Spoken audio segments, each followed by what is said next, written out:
Ladies, wanted to do a quick video about Instagram. I get this question all the time of what's the best way to use your Instagram. And let me just give you, I'm not a heavy Instagram user, but I can tell you this, that it does do the job for me. There are people that connect with me at a live event because they say they found me on Instagram.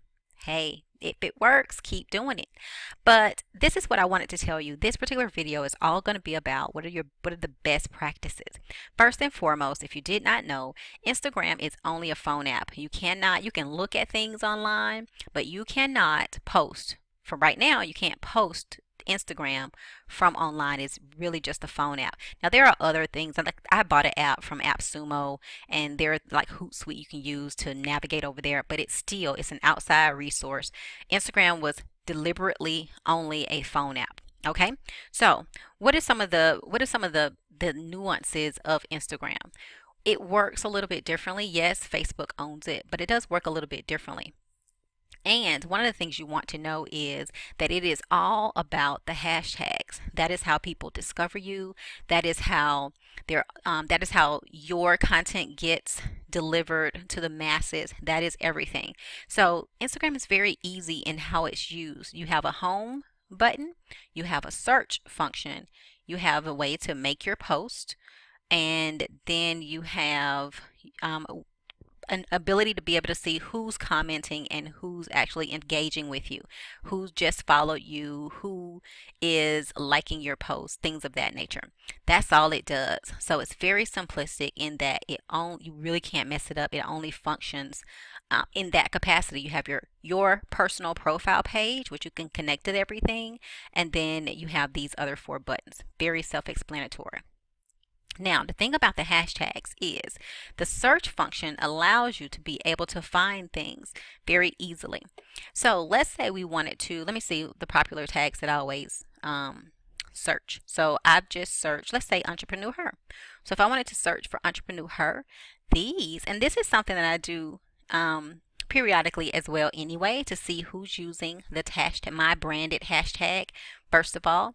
And if I've missed something, I don't spend a lot of time on Instagram, so I do want to go over here and see what I've missed. So if Jazz Love is using the entrepreneur her, I'll go over and I'll tap on that, as well as leave her a love message. Hey, so look like you're doing something great, whatever. It tells you, especially if you're using a branded hashtag, it tells you who's using it, who's leveraging, and who you need to get in contact with, who do you need to follow up with.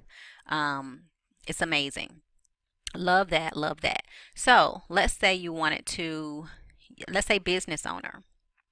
So this is where you research. Business owner has, where's the numbers? You gotta type it in order to get the number. And when you start typing, Facebook owns Instagram, so it's using some of the Facebook algorithms as well. It's going to tell you what are some of the popular hashtags, and the best thing to do is to actually go for some that has a little bit more ability. Business mom, that would be a good one.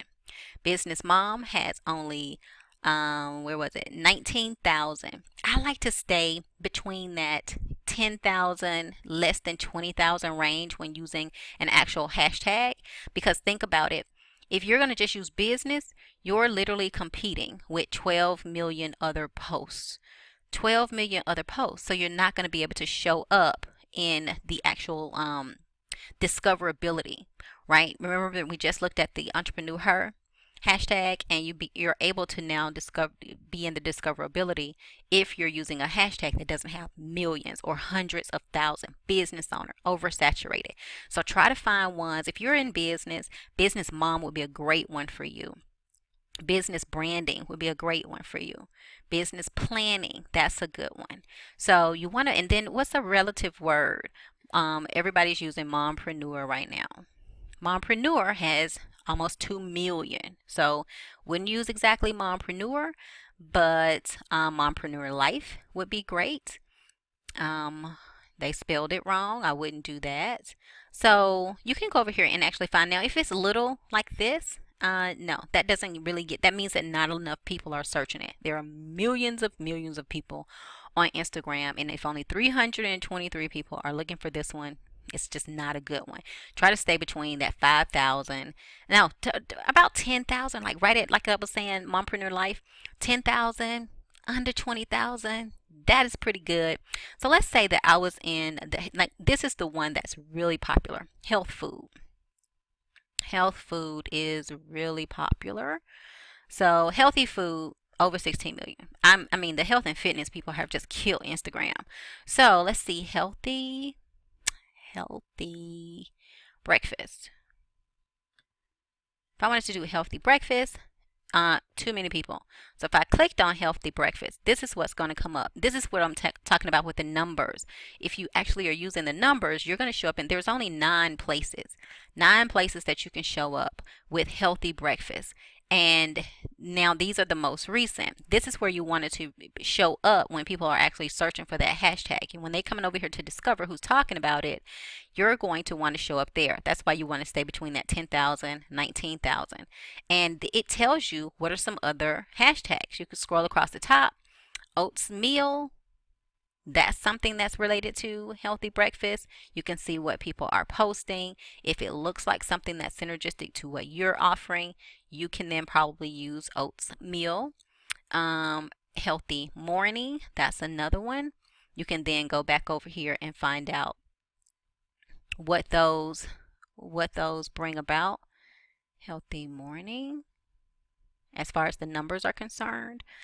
But they say that's a good one. It's only 26,000. Healthy morning. Oh my gosh, that's a great hashtag to use. And then what you do is, once you get those hashtags, then what I do is I get a list of about 30 or so. And then I go to my notes and I essentially start a notepad. I start a notepad and I copy. Now I always will use these 4. I will always use these top 4 in most of my hashtags. That might change now that I'm changing the rules about it's best to only use 10. I will always use Entrepreneur Her. Entrepreneur Her, Atlanta events, I'll probably always use those 2.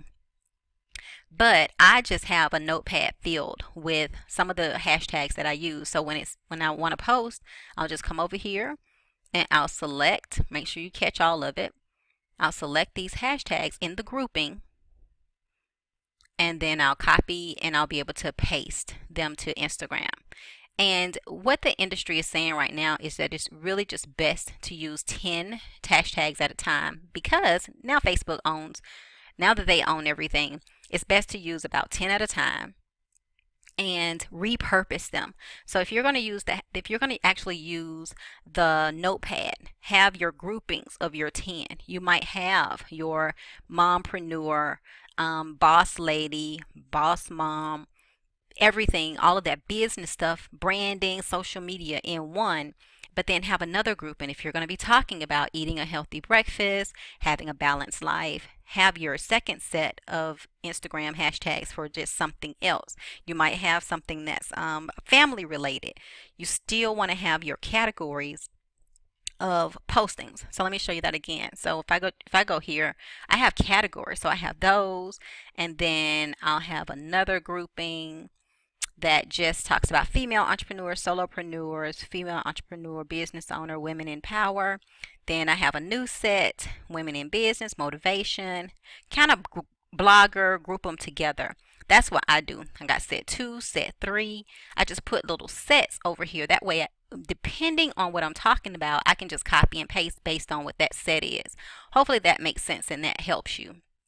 But that's essentially how you do that. And then for me, the way that it works best for me is I'll use the picture, and then I'll actually I'll make my post and then the next post. So I always make the post first, then I come behind myself and put in my hashtags. Now that's just one way to do it. What I have here online is the way that Whole Foods does it, and Starbucks, but they're big companies. Hold on, let me find them.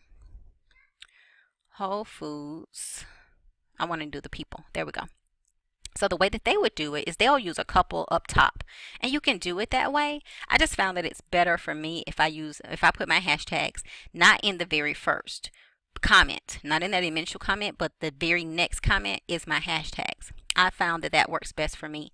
But you can do it both ways. It really doesn't matter anymore how you do it. For me, aesthetically, visually, I like it the way that it looks. Because for me, looking at all the hashtags with the other tags, it's just a little too busy.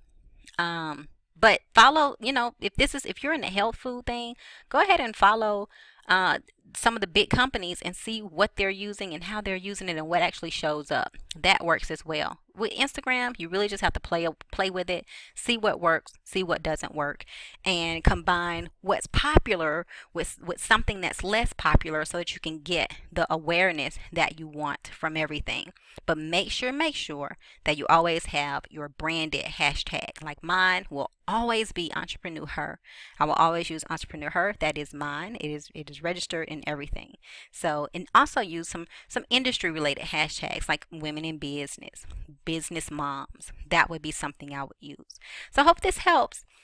Let me know if you have any questions. Bye now.